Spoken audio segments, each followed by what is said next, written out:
इस बार का festive season कई सेक्टर्स के लिए सरकारी राहत पैकेज से भी ज्यादा असरदार साबित हुआ है।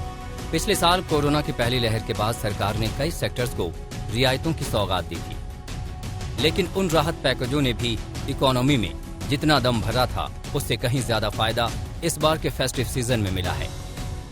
पिछले साल तो कोरोना की पहली लहर से अर्थव्यवस्था उबर नहीं पाई थी, लेकिन इस बार दूसरी लहर काफी पीछे छूट गई है और रिकॉर्ड टीकाकरण ने माहौल को पॉजिटिव कर दिया है।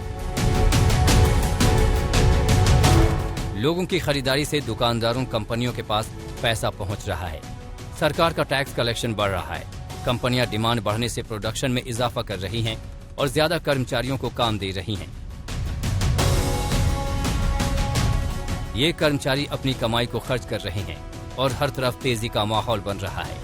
इस तेजी का असर है कि किसी भी राहत पैकेज का हिस्सा न बनने वाले एजुकेशन सेक्टर को अब स्कूल और कॉलेज खुलने का फायदा मिलना तय है।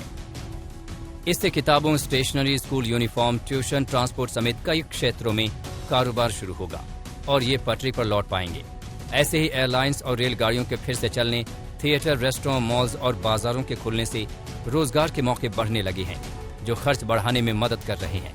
पेट्रोल डीजल के महंगा होने के बावजूद कारों और दूसरे वाहनों की बिक्री बढ़ना भी अर्थव्यवस्था के लिए शुभ संकेत है। रियल एस्टेट में तेजी लौटने से घरों और कमर्शियल प्रॉपर्टीज की बिक्री बढ़ रही है।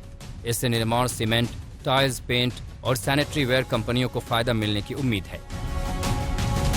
कुल मिलाकर ये सभी आंकड़े और रुझान अर्थव्यवस्था और लोगों के मिजाज में तेजी का मजबूत संकेत दे रहे हैं।